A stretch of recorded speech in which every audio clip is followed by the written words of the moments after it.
Perfeito. Se a gente for trabalhar com o radicalismo islâmico sunita, a gente puxa a Al-Qaeda, que pratica um terrorismo difuso. Gostei desse termo, terrorismo difuso. Achei muito legal. Esse terrorismo difuso é um terrorismo que atua simultaneamente em diversos pontos do planeta. Portanto, a Al-Qaeda, ela, por mais que tenha sua gênese com o Bin Laden no Afeganistão, a Al-Qaeda ela não tem uma sede. Exatamente. Ela não tem um local específico. São células autônomas. São né? células autônomas. Difusas. Ou seja, um terrorismo difuso, né? Ações difusas. E é interessante pensar que esse grupo, o Al-Shabaab, traduzindo a juventude, que atua na Somália, é uma célula da Al-Qaeda.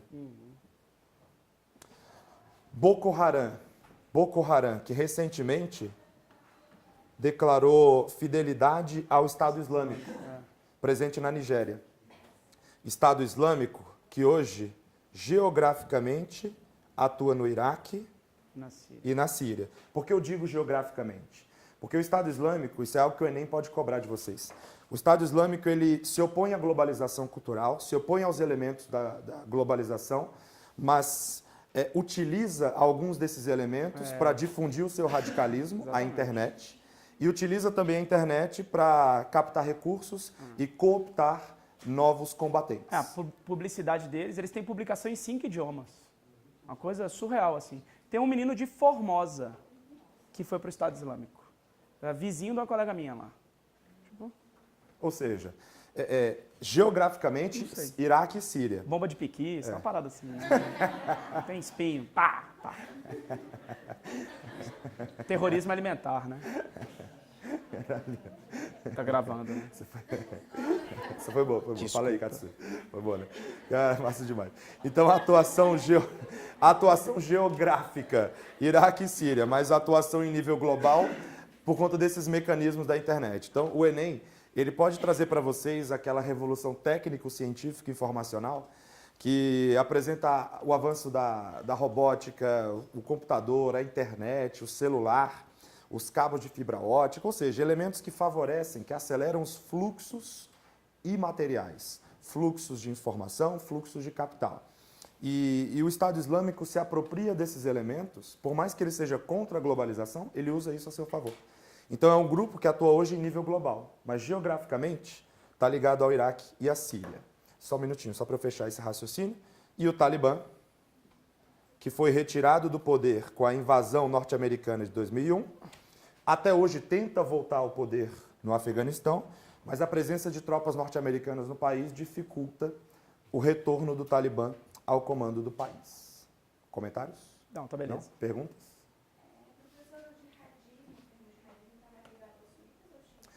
Sunita. Se a gente for pensar na quantidade de grupos e na forma como esse terrorismo vai ser difundido, né? O jihadismo, o ato de se lutar, de se praticar alguma guerra, de promover algum conflito, que tenha como embasamento a letra religiosa. Então, os sunitas costumam ser mais violentos. Se a gente for pensar em quantidade e representatividade, sem sombra de dúvida. Mas não dá para falar dos sunitas como grupo religioso dentro do islamismo. Agora, tem mais grupo radical sunita, o que não quer dizer que os sunitas sejam mais violentos. Entende a diferença? Até porque, se a gente for pensar no mundo islâmico, que é hoje o mundo religioso que mais cresce no mundo, os xiitas representam 15% do mundo islâmico. Os sunitas, Então, os outros 85% aproximadamente. Então, né? por uma questão proporcional, vai ter gente mais radical ali, ó. Porque o ser humano é violento. E quem pegou e colocou a jihad como guerra santa nesse quesito extremo foram os próprios extremistas da região, não vamos usar os Estados Unidos falando isso. Mas você fala assim, se eles próprios usam o termo, né? Sim. Mas assim, a denominação de jihad como guerra santa, ela também é uma coisa recente dos veículos ocidentais. E aí, esses grupos radicais também passaram a utilizar. Então, é meio que uma retroalimentação, assim, né? Mas é uma cunhagem ocidental também. Qual mecanismo de forma global é usado para combater terrorismo? Para coibir? A ONU tem... Tem. Dentro do Conselho de Segurança tem uma estrutura específica para lidar com o terrorismo. Dentro do Conselho de Segurança tem. Tem debates, tem discussões exclusivamente a respeito do terrorismo. Mas não tem nenhuma agência especializada, né, por exemplo, né? Não chega a ser uma agência, né? Não. É um setor do Conselho de Segurança. Bom, eu queria... Pode. Eu queria colocar os tipos de vestimento feminino, porque assim... Verdade. Ali tem um pequeno mostradorzinho do masculino. E assim, a tendência de cobrir o corpo, ela é geral, né? Da indumentária masculina e feminina. Agora, só para fazer uma pequena diferenciação, porque não é tudo que é burca, né? A burca, ela é criada no Afeganistão, inclusive. Então, ela é um jeito desse radicalismo talibã controlar o corpo. Mas, por exemplo, em países mais conservadores, se usa o niqab e o chador. Aí, qual que é a diferença de um para o outro, né? O niqab é o primeiro. O niqab ele já tem as presilhazinhas para você deixar o rosto coberto.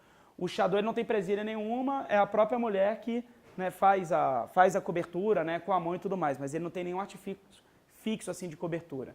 Então, países mais conservadores, né, optam por uma das duas. Qual é a leitura dos caras? De que o corpo da mulher inteiro é como se fosse uma zona erógena. Então, ele é marcado pelo pecado de uma maneira geral, então ele tem que ser todo coberto, né? Na década de 70, tiveram várias mobilizações femininas dentro do mundo islâmico. E essas mobilizações femininas, da virada de 60 para 70, elas são globais, né? Tanto que você tem o famoso Maio de 68, a segunda onda do feminismo, a Simone de Beauvoir, mas você tem movimentações que são gerais. A vestimenta era um dos elementos em pauta. Aí você pode ter a dupatta, que é essa última aqui. Então ela tem um lenço maior e ela tem uma parte para cobrir os ombros, né? Ou então o hijab, que dessas é a mais flexível. Ou seja, você tem a roupa do dia a dia e, em geral, se usa o lenço para cobrir os ombros ou a cabeça quando se vai até a mesquita. Mas não é uma coisa do cotidiano, né? Iranianas, por exemplo, usam muito o hijab. Então, assim, no mundo islâmico como um todo, hijab e a dupatta são as mais utilizadas. Nos países mais conservadores, o chador e o niqab. E a burca é algo muito típico do Afeganistão, beleza? No mundo islâmico não tem essa coisa de você não ser praticante, né? Igual a gente vocabulário que a gente tem pro catolicismo, o católico não pratica. Tem isso, então é a vestimenta. Tanto que assim, católicas que são praticantes de verdade também cobrem o corpo, né? E a gente não vê movimento falando que, né, a freira tem que deixar de usar essa roupa, entende? Então assim, o radicalismo pode realmente se impor em relação à mulher, e aí o machismo com justificativa religiosa. Esta crítica, ela é absolutamente válida. Mas a gente tem que ter um elemento na análise para vários setores religiosos, por essa leitura da origem do pecado, tarará, tem um esquema de cobrir o corpo, né? As freiras fazem isso, e a gente não se volta contra elas. Então tem que ter muito tato para mexer com esse tipo de crítica. Aonde que está o elemento cultural, aonde que está o elemento da imposição machista. Tudo bem? É óbvio que o machismo exige, né? A coisa da burca, no modelo talibã, é um absurdo. Galera, eu mencionei com vocês reações fundamentalistas à globalização. Mas existem também reações pacíficas. Algumas mulheres optam por manter o seu hijab, optam por manter a sua vestimenta tradicional, para conservar a sua identidade, para conservar os seus elementos de fé, em detrimento de uma cultura ocidental, que vem junto com a globalização. Então, isso foi visto nas Olimpíadas do ano passado. Mulheres que, praticando vôlei de praia, por exemplo, adaptaram um hijab esportivo. E falaram, não vou usar essa roupa padrão ocidente para vôlei de praia, eu vou manter o meu corpo coberto. Pressionar o COI, inclusive, para o COI liberar, né? E aí, a prova do Enem, ou qualquer outra prova que queira abordar esse assunto, ela pode trazer esse episódio e te contextualizar isso com a globalização. Tem autores da geografia que falam sobre um globalitarismo, sobre a imposição de determinados padrões. E isso é uma oposição, uma resistência. Portanto, visualize essa imagem dessas mulheres com hijab esportivo pressionando o COI como sendo uma valorização da sua identidade local. A geografia chama isso de força invisível do local. É uma força cultural tão forte que a globalização não consegue quebrar e se sobrepor. E outra, essa dinâmica é fundamental, né? A globalização, ela gera resistências locais, né? A globalização, ela puxa regionalismos. Você não simplesmente se impõe. Então, é óbvio que há uma tendência a uma pasteurização, uma homogeneização, mas quando um elemento, vamos dizer assim, tipicamente europeu ou estadunidense chega até o Brasil, a gente também consegue, de alguma maneira, deglutir aquilo, né? Somos uma cultura antropofágica, não tem isso? E toda cultura, de alguma forma, comenta isso, né? A gente comentou lá na aula de português. O ser humano é sincrético, e por ser sincrético, ele vai realizando as suas misturas. O regionalismo vem nisso, ele é uma reação também à globalização. É um movimento dialético, né? Não é de uma imposição mecânica, né? Uma via de mão única, né? É por isso que a ideia de uma aldeia global é equivocada. É a construção de uma grande aldeia global. Não existe uma aldeia global homogênea. Existem resistências, existem oposições. Esqueci o nome, é um teórico canadense, né? Eu esqueci o nome do cara. Ele cunhou essa... Vou dar um termo. Google aqui. Caetano, você sabia quantas perguntas são feitas para o Google por dia? Vamos perguntar para ele? 5 bilhões. 5 Bi. bilhões. Bilhões. Caralho. São feitas 5 bilhões de perguntas para o Google por dia. Essa aqui é uma coisa Vou boa. fazer Depois você coloca... Eu fui buscar Google Imagens para... Eu queria uma freira, beleza? Aí você coloca assim, freira, no Google Imagens. Aí vão vir fantasias de freira picantes, para festa fantasia. É isso que dá. Eu tive dificuldade de achar uma fotografia de uma freira religiosa. Isso aí é freira, assim, com chicotinho, freira diabinha, freira... Parada surreal. Surreal. Não, eu quis colocar árabe xiita.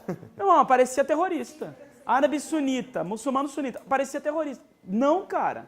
Eu quero um elemento de um troco religioso, mano. Esses caras não são só terroristas. Meu Deus do céu, mano. É muito absurdo. Aí, indumentária islâmica feminina. Aí aparecia um esquema, parecia um desfile de moda das islâmicas, assim. Sabe, desfile bem ocidental, com uns carão, assim, não sei o quê. Não, cara, não quero. Quero uma pessoa, uma pessoa. É o algoritmo do Google que faz isso. Algoritmo do Google. Ele vai te direcionando para páginas que são recomendadas por outras páginas. Então, as páginas mais visitadas, que tenham mais acesso, que tenham mais qualidade E aí ele vai no seu conteúdo. Não, e ele vai induzindo o teu pensamento com isso, né? O nome do cara é Herbert Marshall. O Marshall, é isso mesmo. Herbert Marshall. Aldeia Global. E ele meio que virou uma série de guia da globalização, né? De papa da globalização. Ele falou em internet quando a internet não existia. Ele deu várias acertadas assim, né? Ele falou, haverá uma comunicação global em rede e tal. Ele descreveu a internet antes da internet de fato ser difundida, né? Então ele virou um guru da globalização. A França que proibiu o produto? Ela não chegou a proibir, não conseguiu proibir. Teve essa proposta, essa iniciativa no governo do Sarkozy, porque poderia ser um disfarce, né, de um radical islâmico e o cara usar aquilo para fazer algum atentado. Mas ela não chegou a ser proibida. Você encontra, né, na França. Tem alguns locais públicos que aí você para entrar tem que tirar. Né, as mulheres têm que tirar. Mas na França como um todo, nas cidades, não. Você ia perguntar? O que foi? Para eu sair da frente, né? Tá bom, desculpa. Ó, esse aqui é o expansionismo árabe-islâmico, e aí ele tem caráter tanto comercial, econômico, quanto religioso. Agora, o que a gente já tinha comentado naquela aula que a gente falou de cultura árabe, lembre-se que não havia obrigatoriedade da conversão. E aí, para o próprio mundo islâmico, né, não ter a conversão era favorável por quê? Porque os não convertidos ao islamismo pagavam maiores impostos. Só que aí gera um efeito contrário, né? Como eu quero pagar impostos menores, eu acabo me convertendo. Havia tolerância religiosa, cultural, com os outros povos. Porque você não consegue governar tudo isso aí se você não tiver uma certa relação de tolerância. Só na porrada não vai. O que não quer dizer que não tenha conflitos. Óbvio que tem. Mas esse estereótipo de uma cultura extremamente intolerante, que não absorve nada de ninguém, isso é falso, né? Basta ver esses elementos culturais que os árabes, por exemplo, tiraram dos gregos, tiraram dos romanos, tiraram de povos asiáticos, né? Daqueles intelectuais, cientistas, filósofos islâmicos que a gente citou, 2 deles eram do Uzbequistão, né? Então, para ver aonde que chega. Só um comentário aqui, o Tiga até pode descrever um pouco mais. Mas aqui de localização, né? Então, a Península Arábica, essa parte verde, é a da época do Maomé, né? Essa parte aqui está entre o governo dos 4 primeiros califas, então já pega norte da África e já vai até o Uzbequistão. E aí o resto em amarelo é a parte daquela dinastia Omíada. Tudo bem? A grande extensão. Qual é o ápice cultural? A dinastia Abássida. Aquelas duas que a gente deu foco. Aqui é que era o reino visigótico que predominava na Península Ibérica, conquistado pelo mundo árabe. Tudo bem? Então, na época do Maomé, os 4 primeiros califas, o resto da dinastia Omíada. Mar Mediterrâneo, esse aqui é o Adriático. Localização mesmo, beleza? Entre a Península Ibérica e a Península Balcânica. Aqui tem a Croácia, certo? Aqui o Mar Egeu. Aqui que está Constantinopla, ó. No Estreito de Bósforos, vem o Mar de Marmara e o Estreito de Dardanelos. Divisa do continente asiático com a Europa. Tudo bem? Esse aqui é o Mar Negro. Aqui é a famosa Península da Crimeia. Fazia parte de qual país que os russos foram lá e resgataram, tomaram de volta? Da Ucrânia. Está aqui em cima. Beleza? Este é o Mar Cáspio. E esse aqui é o Mar Aral. Ou pelo menos era.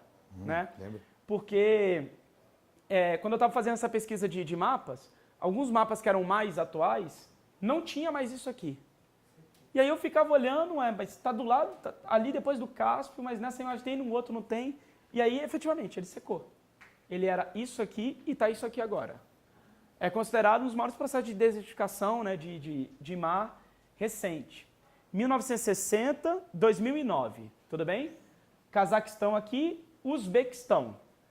2 rios que abasteciam o Mar Aral, tudo bem? Na década de 60, nessa região, qual é o governo, qual é a entidade política, o que é? 60 em termos de análise assim, global, período histórico do quê? Qual é o cenário da década de 60? Guerra Fria. Guerra Fria. Tudo bem? Aqui é a área de quem, portanto? União A área da Soviética. União Soviética, certo? E aí houve um grande projeto do governo soviético, 60 o Stalin já tinha morrido, né? Ele morre em 53. Aí aqui, quem que veio depois do Stalin? Veio o Nikita Khrushchev. Havia um grande projeto de tornar essa área aqui a maior área produtiva em algodão. E aí os 2 rios foram desviados para poder abastecer as plantações de algodão. O resultado econômico ele foi significativo. Tanto que o Uzbequistão, na década de 80, que está tendo a década de 80 é a década perdida, né? Economicamente para o capitalismo, porque vem como resultado daquelas 2 grandes crises do petróleo, 73 e 78. Década de 80 já é decadência forte da União Soviética. 89, queda do muro, 91, fim oficial com Gorbachev. Tudo bem? Mas, por conta da plantação de algodão, o Uzbequistão chegou a ser, na década de 80, a maior taxa de crescimento mundial. Mais que países ocidentais, inclusive que os Estados Unidos. Então, a produção de algodão de vento em polpa. Em compensação, o desvio do rio matou o Mar Aral. Está isso aqui hoje. Ele está reduzido, ele ficou como se fosse... Essa é a analogia que os caras usam. Como se fosse um boneco de neve que tem a cabeça maior que o corpo. Aí esse aqui é o pequeno Aral e aqui era o grande Aral. Fizeram uma barragem aqui, uma obra de 85 milhões, inclusive. E aí conseguiram meio que conter a seca do Mar Aral aqui, do pequeno Aral, né, com essa barragem, e parece que ele está voltando a encher. Mas é 10% do que ele era, realmente. Né? Então, isso aqui é um parênteses, beleza? Né? É um comentário... Parênteses, você coloca assim, desertificação por salinização. A prova do Enem chamou esse desastre do Mar de caiu Aral. isso, né? Caiu, pô. Caiu. 3 vezes já. É a Chernobyl calada. Chernobyl calada. O desastre de Chernobyl foi aquela explosão de uma usina nuclear na Ucrânia, a usina de Chernobyl, na antiga União Soviética, em 1986. E como foi um grande desastre ambiental, Chernobyl ficou muito famosa. Aquele desastre na usina nuclear de Chernobyl. Inclusive colocando como se a energia nuclear fosse completamente insegura, não sei o que. Então, gerou uma crítica toda negativa à energia nuclear. E aí chamam esse desastre do Mar de Aral, essa extensa salinização do solo pela redução do nível do mar, de Chernobyl calada, porque não se falava sobre isso. Não se dizia que o mar estava gradualmente reduzindo o seu nível e o solo ficando completamente salinizado. E foi um dos impactos ambientais mais agressivos do século XX e um dos que o Enem mais cobra. Então, esse desastre do Mar de Aral, ele gera a desertificação do solo pela salinização. Mas deve-se lembrar que desertificação pode ser produzida também por esgotamento do solo, por esgotamento dos nutrientes. Esse esgotamento pode ser evitado com rotação de cultura, associação de cultura, sistema agroflorestal, tem uma série de técnicas que evitam esse esgotamento. Então, a desertificação é a esterilização, a anulação do solo, que pode vir pela salinização, no caso o Mar de Aral, pode vir pelo esgotamento do solo, está ocorrendo no sertão nordestino, e a desertificação também pode vir pela laterização, pela compactação, pelo pisoteio animal, pela passagem constante de máquinas, que vai criando grandes placas impermeáveis. Isso é laterização. Tudo bem? No caso do Mar de Aral, é salinização do solo. De boa?